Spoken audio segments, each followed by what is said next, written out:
Have you been injured, gone to the doctor, and had imaging performed only to be told you have a diagnosis of degeneration or arthritis? Do you find this to be confusing? Don't worry, you're not alone. Hi, my name is Dr. Matthew Collins. I'm a chiropractor. I'm board certified in rehabilitation and fellowship trained in primary spine care. Being given the diagnosis of degeneration following an injury is unfortunately quite common, and it leaves a lot of patients feeling concerned. We're going to discuss this topic here today, but please remember, these videos are not a substitute for a full evaluation, for chiropractic or medical advice, for treatment, or for diagnosis. These are for informational and educational purposes only. So, what happens in an injury? What happens in an evaluation? And how do we arrive at this point? Well, first of all, whenever you go to see a provider, you want to make sure that that provider is what we call trauma trained and trauma credentialed.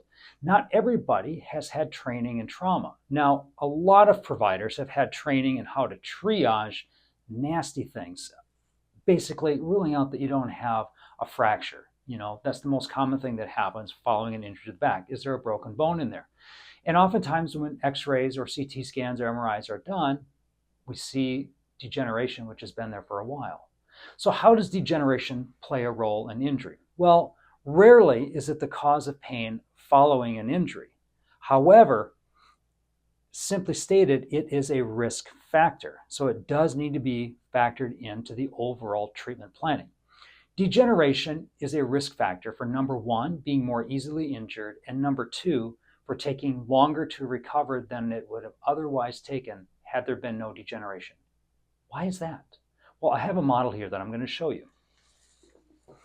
First of all, we have a section of bone. Now, this right here, we showed this in our first video, and this is a plastic model showing a healthy 2 vertebrae levels with a healthy disc in and between each one of the bones. And on the back side, you see the joints right back here. These little bumps are the bumps that you feel in the back of your neck or your lower back. And the bones are supposed to bend and flex and move.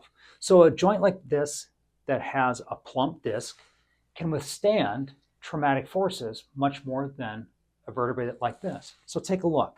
This one here has a healthy plump disc. This one here, hooks and spurs. The joint surfaces are very rough. The disc is very thin, and it looks quite a bit different. This tissue right here is less resilient to traumatic force. And once it's injured, seems somewhat intuitive now that you think about it, doesn't it? Once injured, it's going to take longer to recover, more likely than not. Not in every case, but the likelihood ratio goes up. Now, the other thing that happens with, we'll just use this right here, a healthy disc, you've got nerve endings in the outer 1/3 of the circular fibers of the disc. Once you have a degenerated disc, we know from research now that the nerve endings grow in further and deeper. So there's now more nerve endings within that degenerated disc. And there can even be more nerve endings within the degenerated joints than there were prior to when that person was younger.